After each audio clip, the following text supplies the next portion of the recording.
सभी साथियों को नमस्कार। मैं कुलदीप कुमावत स्वागत करता हूं के स्टडी परिवार पर। साथियों, मैं फिर से आपके सामने एक बार रूबरू हूं।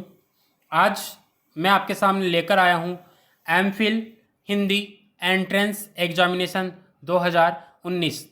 एमफिल के लिए एमफिल प्रवेश परीक्षा के लिए जो परीक्षा आयोजित की जाती है हैदराबाद विश्वविद्यालय के द्वारा, उस परीक्षा का जो प्रश्न पत्र है उसको मैं समाधान सहित आपके सामने लेकर आया हूं। इसमें मैक्सिमम मार्क्स है वह 70 है, यानी 70 इसमें प्रश्न है, जिसमें से 35 प्रश्न जो है वह सब्जेक्ट से संबंधित है, यानी कि विषय से संबंधित है हिंदी के, और 35 जो प्रश्न है वह अन्य सामान्य जानकारी से संबंधित है, जिसमें रिसर्च, शिक्षण अभियोगिता, इनसे संबंधित प्रश्न है। इस तरह 70 प्रश्न हैं आपके सामने लेकर आया हूं। साथियों, अभी तक आपने मेरे चैनल को सब्सक्राइब नहीं किया है तो सब्सक्राइब करें, लाइक करें, कमेंट करें, बेल आइकन को प्रेस करें। मेरा जो ये चैनल है इसके माध्यम से हिंदी की जो जानकारी है, हिंदी साहित्य है, नेट का पाठ्यक्रम है, स्नातक है, स्नातकोत्तर स्तर है, उनकी सभी जानकारी इस वीडियो के माध्यम से दी जाती है। देखते हैं इस 70% एमफिल एंट्रेंस एग्जामिनेशन 2019 ये अनुदेश दिए हुए हैं, इसमें आप पढ़ सकते हैं। नेगेटिव मार्किंग भी है, ये देखिए 0.33। देखते हैं, पहला प्रश्न है पार्ट ए। पहला प्रश्न है, उच्च शिक्षा में शिक्षक की मुख्य भूमिका निम्नलिखित में से कौन सी नहीं होनी चाहिए? तो इसका उत्तर हो जाएगा विद्यार्थियों की व्यक्तिगत समस्याओं का समाधान करना। शिक्षा का स्तर ऊपर उठाने के लिए सबसे महत्वपूर्ण क्या हो सकता है? उत्तर हो जाएगा अच्छे शिक्षकों की नियुक्ति। तीसरा प्रश्न है, जॉन डेवी ने शिक्षा में किस बात पर सबसे अधिक जोर दिया है? तो इसका प्रश्न हो जाएगा खुद करके सीखना। संप्रेषण के लिए सर्वोत्तम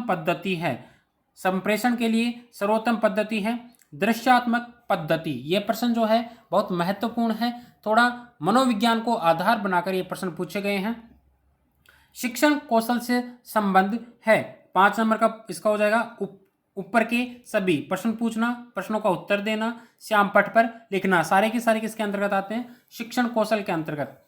अधिगम प्रक्रिया में व्यक्तिगत भिन्नता को सबसे कम महत्व निम्नलिखित में से किसमें दिया गया है? तो इसका हो जाएगा आदर्शवाद। अगला प्रश्न है, शिक्षक द्वारा पढ़ाए गए किसी पाठ को यदि विद्यार्थी नहीं समझ पाए हैं तो शिक्षक को क्या करना चाहिए? इसका उत्तर हो जाएगा उसी पाठ को दोबारा उचित उदाहरणों द्वारा पढ़ाना चाहिए। शोध अध्ययन की साध्यता सामान्य रूप से निम्नलिखित में से किस पर आधारित होती है? ऊपर के सभी बिंदुओं पर, शोधकर्ता के कौशल पर, शोध में लगने वाले समय पर, शोध में आने वाले खर्च पर। शोध की वैज्ञानिक पद्धतियों के कई उद्देश्यों में से यह भी एक होता है, तो इसका हो जाएगा मिथ्या संबंधों को दूर करना। प्रयोगात्मक शोध में निम्नलिखित में से किसकी आवश्यकता नहीं होती? तो इसका हो जाएगा संदर्भ एकत्र करने की। अगला प्रश्न है, शोध परिकल्पना का अर्थ है? तो इसका उत्तर हो जाएगा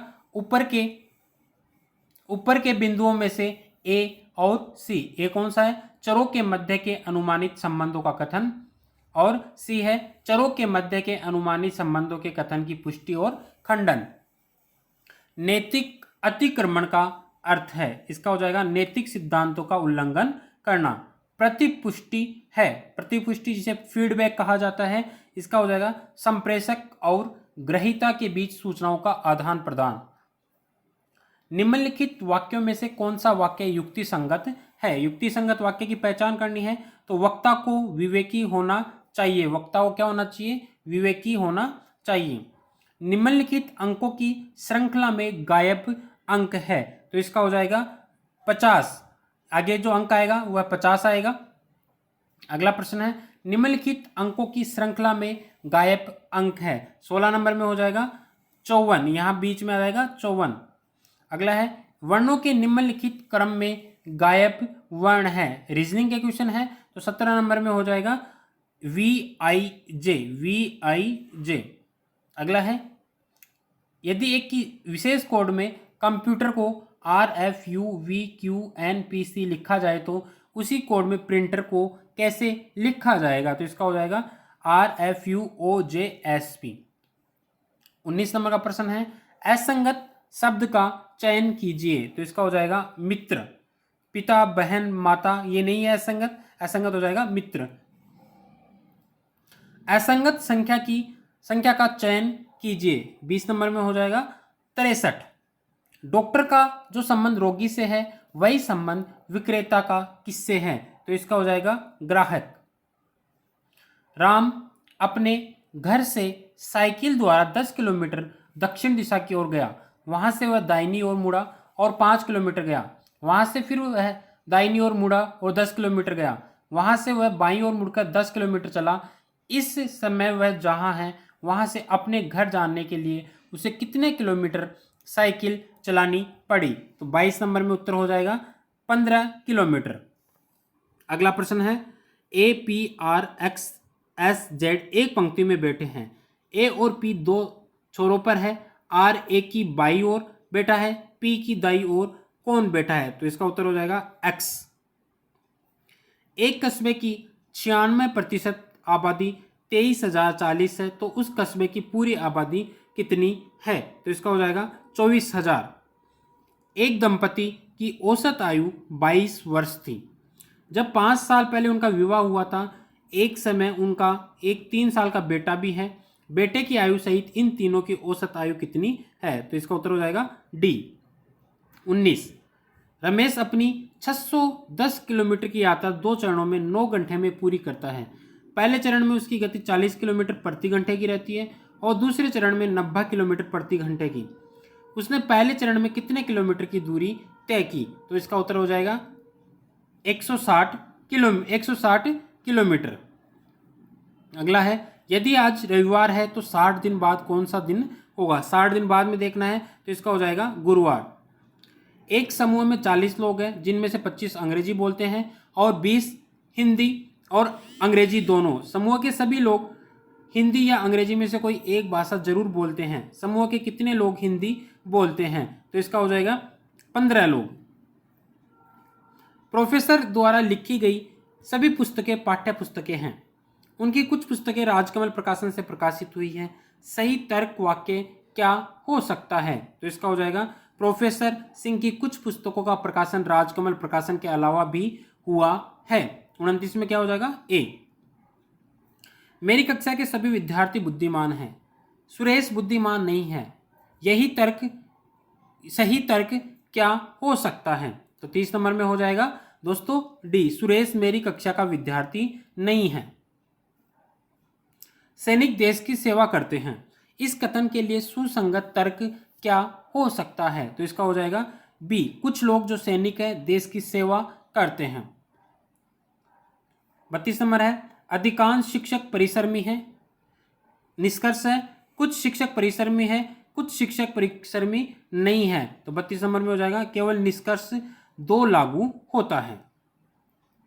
भारत में दूरस्थ शिक्षा पाठ्यक्रम प्रारंभ करने वाला पहला विश्वविद्यालय है। तो 33 नंबर में हो जाएगा दिल्ली विश्वविद्यालय। भारतीय संसद के लोकसभा और राज्यसभा के सदस्यों की अधिकतम संख्या क्रमशः होती है। कितनी होती है? सरल सा प्रश्न है, 552 और 250। भारत के राष्ट्रपति को शपथ कौन दिलाता है? 35 नंबर का प्रश्न है, भारत के मुख्य न्यायाधीश। अब इसके बाद में है प्रश्न हिंदी के। अंग्रेजी हिंदी अनुवाद व्याकरण पुस्तक के लेखक है। तो इसका हो जाएगा Surajbhan Singh. These days Ramesh is having the time of his life का हिंदी में तात्पर्य है, अनुवाद करना है तो इसका हो जाएगा आजकल रमेश की ही चलती है। किसी मंत्रालय विभाग कार्यालय द्वारा आंतरिक प्रशासन संबंधी अनुदेश जारी करने के लिए किस प्रारूप का प्रयोग किया जाता है? तो इसका हो जाएगा कार्यालय आदेश।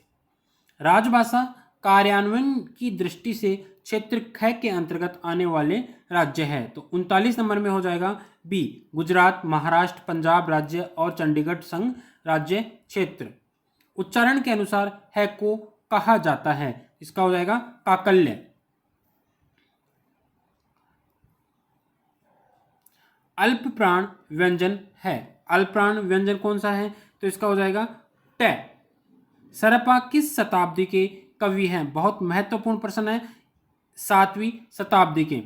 अवहट भाषा में किस कवि ने रचना की है? सरल सा प्रश्न है, विद्यापति। भंवर के स्वह मालती रानी, विषहर लुरई लिनय अर्घानी, ये पंक्तियां किस कवि की है? तो ये हो जाएगा जायसी की पंक्तियां हैं। प्राधीनता पाप है, जानू लेऊं रे मीत, किस कवि की पंक्ति है? तो इसका हो जाएगा नाभादास। नेही मजा ब्रज भाषा प्रवीण और सुंदर तानी के भेद को जाने, यह पंक्ति किस कवि की प्रशंसा में रचित है? तो इसका हो जाएगा डी, घनानंद। उत्तर क्या हो जाएगा? घनानंद। अगला प्रश्न है, साधारणीकरण के प्रभाव में सामाजिक का आश्रय के साथ तादम्य हो जाता है, यह किन का मत है? तो ये हो जाएगा विश्वनाथ। निम्नलिखित में से कौन छंद का अंग नहीं है? तो इसका हो जाएगा वाक्य और अर्थ। दृग ऊर्जत, टूटत कुटुम, जुरत चतुर चित प्रीति, परति गाठ दुर्जन ही दई नई यह रीति। इस दोहे में अलंकार की पहचान करनी है। असंगति अलंकार, कई बार ये उदाहरण पूछा गया है परीक्षाओं में। बलिया वाला व्याख्यान किन के नाम से विख्यात है? तो इसका हो जाएगा भारतेंदु हरिश्चंद्र। महत्वपूर्ण प्रश्न है बलिया वाला व्याख्यान। शिव शंभू के चिट्ठे के लेखक है बाल मुकुंद गुप्त, ये भी महत्वपूर्ण है। लॉर्ड कर्जन को आधार बनाकर व्यंग्यात्मक रूप में ये निबंध लिखे गए थे। हिंदी की आत्मा पुस्तक के लेखक है, तो इसका हो जाएगा शिवराज सिंह बेचैन। सलाम किस विधा की रचना है? तो इसका हो जाएगा कहानी। कात्यायनी द्वारा रचित पुस्तक है, तो इसका हो जाएगा इस पौरुष पूर्ण समय में। संपत्ति शास्त्र के लेखक है, ये महत्वपूर्ण प्रश्न है, परीक्षा में कई बार पूछा गया है, महावीर प्रसाद द्विवेदी। करुणे क्यों रोती है? उत्तर में तू और अधिक भी रोई। इस काव्य पंक्ति में उत्तर से कवि का क्या अभिप्राय है? उत्तर रामचरितम।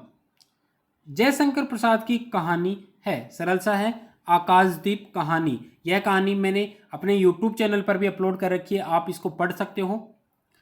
अगली है, तुम तुंग हिमालय श्रृंग, और मैं चंचल गति सुर सरिता, तुम विमल हृदय उच्छ्वास, और मैं कांत कामिनी कविता, किस कवि की काव्य पंक्तियां हैं?